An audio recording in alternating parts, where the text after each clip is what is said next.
ठंड के मौसम में पक्षियों के लिए दाने की खोज कोई आसान काम न था। चिड़िया, कौवा और कौवी बर्फीले पहाड़ों की दूसरी तरफ मैदान में अपना भोजन ढूंढने आए थे। मैं तो आज बहुत थक गई हूँ। चिड़िया, इतनी दूर आना बहुत मुश्किल है। गौरी बहन, जब तक जंगल में बर्फ है तब तक हमें ये मुश्किल काम तो करना ही होगा। अब बातें करने में समय जाया ना करो, मौसम ठीक नहीं है, हमें वापस जाना चाहिए। फिर वो सब वहाँ से उड़ते हैं। अभी वो सब आधे रास्ते में ही पहुँचे थे कि तेज बारिश शुरू हो जाती है। एक ठंड का मौसम और दूसरा बारिश, ये तो पक्षियों के लिए बड़ी परीक्षा थी। वो सब एक पेड़ की डाल के नीचे बैठ जाते हैं। मुझे बहुत ठंड लग रही है, मैं और नहीं उड़ सकती। चिड़िया, वो सामने कोई घर है, क्यों ना हम वहाँ जाएं? हो सकता है वो पक्षी दयालु हो और थोड़ी देर हमें अपने घर में रख ले।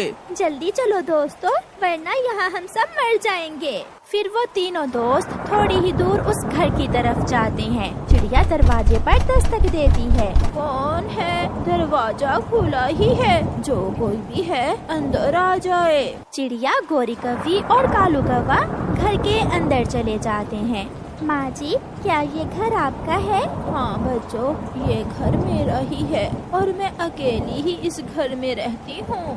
माँ जी, बाहर बारिश बहुत तेज है, हम थोड़ी देर आपके घर में रुकना चाहते हैं। क्यों नहीं, जब तक आप चाहें यहाँ रुक सकते हैं। मैं आपके लिए गरम गरम चाय बनाती हूँ। फिर वो बूढ़ी फाख्ता आने वाले पक्षियों के लिए चाय बनाती है। बाहर तो बारिश ने शोर मचा रखा था। बादल की कड़क से पूरा जंगल डर गया था। गरम गरम चाय पीकर चिड़िया की जान में जान आती है। अब वो सब खुद को बेहतर महसूस कर रहे थे। गौरी कौवी की नजर सामने अलमारी में जाती है जो खुली हुई थी और उसमें एक सोने का हार पड़ा था। गौरी कौवी कालू को इशारा करती है। वो सामने खिड़की में से क्या नजर आ रहा है? बेटा कौवे, वो बड़ा पेड़ है। और क्या है? चिड़िया, देखो देखो, तुम भी देखो, वहाँ क्या है? जब वो सब खिड़की से बाहर देखते हैं तो गौरी कौवी जल्दी से बूढ़ी फाख्ता की अलमारी से उसका हार चुरा लेती है। थोड़ी देर बाद बारिश रुक जाती है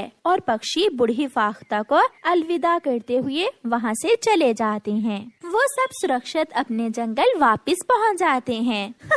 कालू, मेरी बचपन की इच्छा थी कि मेरे पास ऐसा सोने का हार हो। मिला भी तो कहाँ से? उस बूढ़ी फाख्ता के घर से। वो बूढ़ी फाख्ता तो रो रही होगी, हमारी सेवा भी की उसने और हमने उसका हार चुरा लिया है।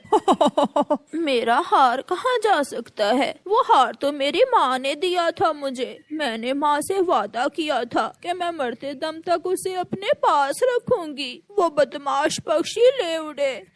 वो बदमाश पक्षी मेरा हार ले उड़े। मैंने उन्हें बारिश में आश्रय दिया, चाय पिलाई और वो जाते हुए मेरा ही घर लूट कर ले गए। बूढ़ी फाख्ता को उन पक्षियों पर बहुत गुस्सा आ रहा था। गौरी कौवी जैसे ही वो हार अपने गले में पहनती है, वो हार गौरी कौवी का गला दबा देता है। बचाओ कालू, बचाओ कालू, ये हार तो मेरा गला दबा रहा है। कालू वो हार उतारने की कोशिश करता है। गौरी, ये हार तो तुम्हारे गले से चिपक गया है, ये नहीं उतर रहा। गौरी इधर उधर भाग रही थी। कालू, ये मार देगा मुझे, प्लीज इसे उतारो, ये तो कोई शैतानी हार है। कालू कौवा भागा भागा चिड़िया के पास जाता है। चिड़िया चिड़िया, जल्दी आओ, जल्दी मेरे साथ आओ। चिड़िया कालू कौवे के साथ जाती है। चिड़िया, ये हार गौरी उस बूढ़ी फाख्ता के घर से चुरा कर लाई थी और गौरी ने जैसे ही इसे पहना तो ये हार गौरी का गला दबा रहा है, इसे उतारो। तुमने बहुत बुरा किया, बहुत बुरा किया तुमने। जिस थाली में खाया उसी में छेद किया। ये जरूर इसे सजा मिली होगी। इतने बड़े बुरे काम की सजा तो मिलना ही थी। चिड़िया, मैं जिंदगी भर कोई बुराई नहीं करूंगी, बस एक बार मुझे बचा लो, कुछ करो वरना मैं मर जाऊंगी। अब तो वो बूढ़ी फाख्ता ही तुम्हें माफ करे तो करे। चिड़िया, मुझे उसके पास ले जाओ, बस एक बार ये हार मेरे गले से उतर जाए, फिर कभी मैं कोई बुरा काम नहीं करूंगी। फिर चिड़िया गौरी को साथ लेकर उस बूढ़ी फाख्ता के घर जाती है। चिड़िया दरवाजे पर दस्तक देती है। कौन है? मैं चिड़िया हूँ माँ जी। अब मेरे पास कुछ नहीं है, चली जाओ तुम यहाँ से। पहले ही मैं अपना दरवाजा खुला रखती थी, मगर अब मैं कुंडी लगा कर रखती हूँ, क्योंकि तुम्हारे जैसे बुरे पक्षियों ने मेरा विश्वास तोड़ा है। माँ जी आप सच्ची हैं, प्लीज एक बार हमारी बात सुन लें। फिर बूढ़ी फाख्ता दरवाजा खोलती है। माँ जी, ये आपका हार मैं चुरा कर ले गई थी, प्लीज इसे मेरे गले से उतार दें। तुम जैसा बुरा पक्षी मैंने पहले कभी नहीं देखा। माँ जी इसे सजा मिल चुकी है, प्लीज अगर इस हार को आप ही इसके गले से उतारें तो ये उतरेगा, वरना ये हार इस बुरी कव्वी की जान ले लेगा। फिर बूढ़ी फाख्ता वो हार गोरी के गले से उतार लेती है। माँ जी मुझे माफ कर दो, मैं वादा करती हूँ मैं फिर कभी ऐसे काम नहीं करूँगी। ऐसे गोरी कव्वी को चोरी की सजा। वे गर्मियों का मौसम था। इस बार गर्मियाँ कुछ ज्यादा ही है, क्योंकि बिना नए पौधे लगाए जो पेड़ पौधे थे उन्हें भी काटने के कारण नदियाँ तालाब सब सूख गए। इतने में वहाँ पहुँचा एक प्यासा कौवा। गर्मी के कारण उसका हाल बेहाल था। कौवे ने सोचा, हाँ थोड़ा पानी मिल जाए तो अच्छा होगा। उड़ते उड़ते कौवे ने तालाब नदियाँ सब तलाश किया। गर्मी के कारण सब सूख चुके थे। कौवे का प्यास और भी बढ़ने लगा। कौवे ने कहा, हे भगवान, हाँ कहीं से भी एक घूंट पानी पिला दे। कहते हुए अपना खोज जारी रखा। इतने में उसको एक कुआं नजर आया। कुआं को देखकर कौवे ने कहा, भगवान की कृपा है, मुझे कुआं नजर आया। जैसे ही कौवा कुएं में देखा तो कुआं बिना पानी सूखा पड़ा है। हे भगवान, कहते हुए ये कौवा वहां से उड़ गया।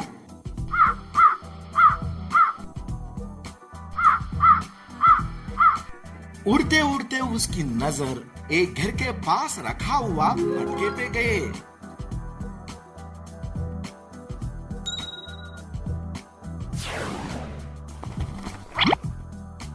जैसे ही उसने मटके के अंदर देखा, बहुत निराश हुआ और कहा है, हे भगवान, पानी तो दिया लेकिन इतना कम कि मैं नहीं पी सकता हूँ, क्योंकि पानी बहुत नीचे है। वे बहुत निराश हुआ। इतने में उसकी नजर पास पड़े हुए छोटे छोटे कंकर पे पड़ी। उसको एक विचार आया। वे एक एक करके कंकर को मटके में डालने लगा।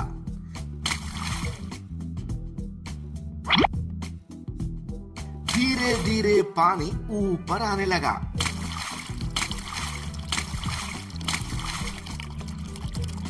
कौवे ने पानी पीकर अपनी प्यास बुझाई।